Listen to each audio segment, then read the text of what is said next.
सभी का आज के इस सेशन में स्वागत करता हूं।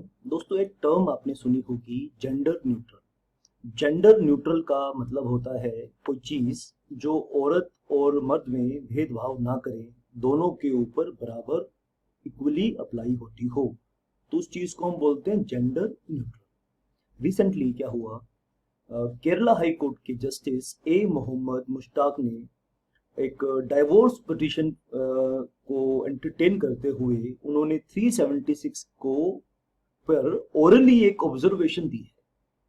अब क्या बोला उन्होंने कि 376 शुड बी जेंडर न्यूट्रल, यानी दूसरे शब्दों में offence of rape should be gender neutral. अब जेंडर न्यूट्रल, कुछ लोग ऑफेंस ऑफ रेप को जब हम बोलते हैं जेंडर न्यूट्रल, तो कुछ लोग इसको नॉनसेंस मानते हैं। इसका मतलब ये है कि जिस तरह से एक मेल फीमेल पर रेप कर सकता है, वैसे ही फीमेल मेल पर भी रेप कर सकती है। अब कुछ लोग बायोलॉजिकली इस बात को सुन के हंसते हैं, इसका मजाक बनाते हैं कि बायोलॉजिकली इज इट पॉसिबल कि एक वुमेन मैन का रेप कर सके। अब इस चीज पर उन्होंने एक एग्जाम्पल भी दिया है। उस एग्जाम्पल के साथ हम इस सेक्शन को समझने की कोशिश करेंगे। आपने चाहे लाइफ में कितनी बार मर्जी इस सेक्शन को पढ़ा हो, आज एक नए सिरे से ऑब्जर्व करना है और जस्टिस ए मोहम्मद कुरैशी के कमेंट को एनालिसिस करना है, और ये आपने भी विचार करना है कि ऐसा इंडिया में होना चाहिए या नहीं होना चाहिए।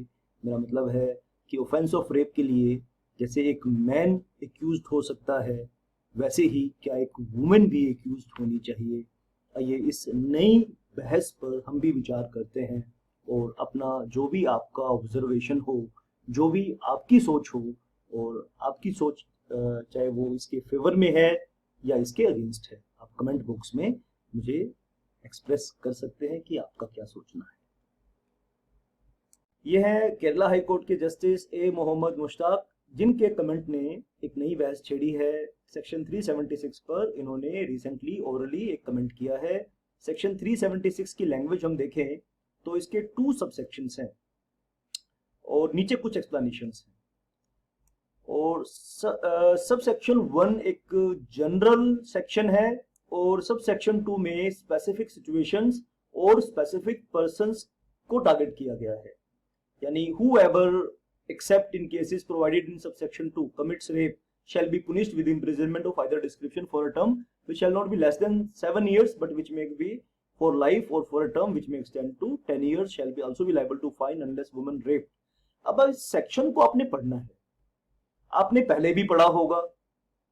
तो ये सेक्शन जो है, जज साहब कहते हैं कि ये वुमेन ओरिएंटेड है, सिर्फ वुमेन की बात करता है।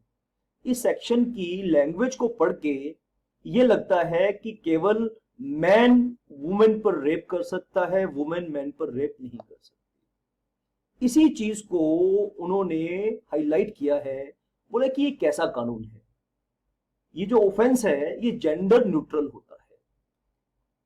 एक्चुअली वो एक डाइवोर्स पिटीशन पर की सुनवाई कर रहे थे, तो जस्टिस ए मोहम्मद मुश्ताक ने जो ऑब्जर्वेशन की है, उन्होंने वाइफ ने अपने हस्बैंड पर एलिगेशन लगाया है कि हस्बैंड के ऊपर, हस्बैंड रेप एक्यूज्ड हैं, तो इस बिना पर वो उनसे डाइवोर्स लेना चाहती है।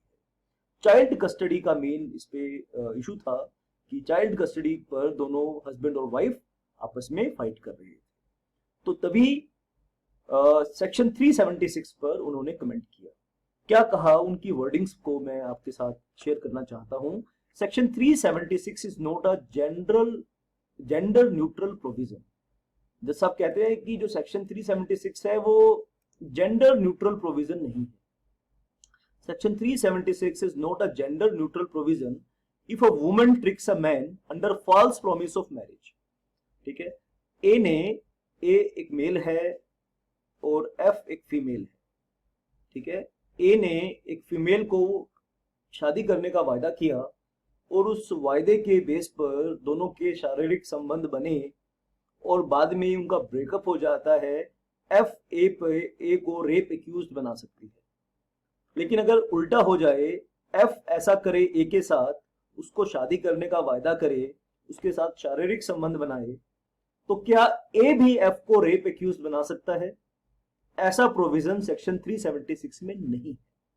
तो इसी को हाईलाइट उन्होंने किया कि सेक्शन 376, ठीक है, should be gender neutral offence.